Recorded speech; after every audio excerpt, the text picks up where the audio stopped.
Sartre once said, "Hell is other people." He didn't mean that other people are unbearable. He meant something deeper. Hell begins the moment we are defined, only through someone else's gaze. Now place that idea into the landscape of Korean education. An uncomfortable question emerges. Are we raising our children as independent beings or as objects that exist only inside their parents' expectations?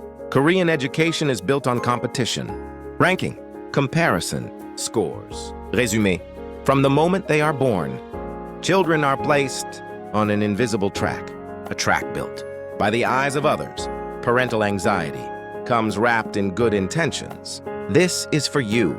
You need this to survive. But in that moment, a child's life slowly turns into a parental project. The child rarely asks the question. The parents do. Shouldn't you be doing more? Other kids are already ahead. And just like that, the child stops being a chooser and becomes the one being evaluated. If Sartre was right, this is where hell begins. Before children learn who they are, they learn how they appear. Failure becomes a label, not an experience. Slowness becomes a flaw, not a process. Parents say they love their children, but often that love leans toward who the child should become, not who the child already is.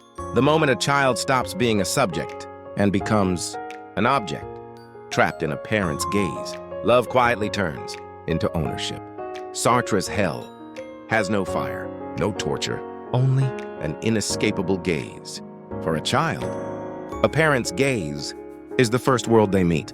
If that gaze is filled only with evaluation and expectation, the child loses the language to describe themselves. Maybe what we need is not to push harder, but to look away for a moment. Not to abandon them, but to leave space for them to feel themselves. Children are not possessions. They are not solutions to parental anxiety. They have the right to fail, the right to move slowly, the right to choose a life different from their parents' expectations. If love is not to become hell, a parent's gaze must not be a closed room, but a window that can always be opened. Maybe true education begins with the courage to loosen our grip. A child is not an object to be completed. A child is a subject who must choose and shape their own life.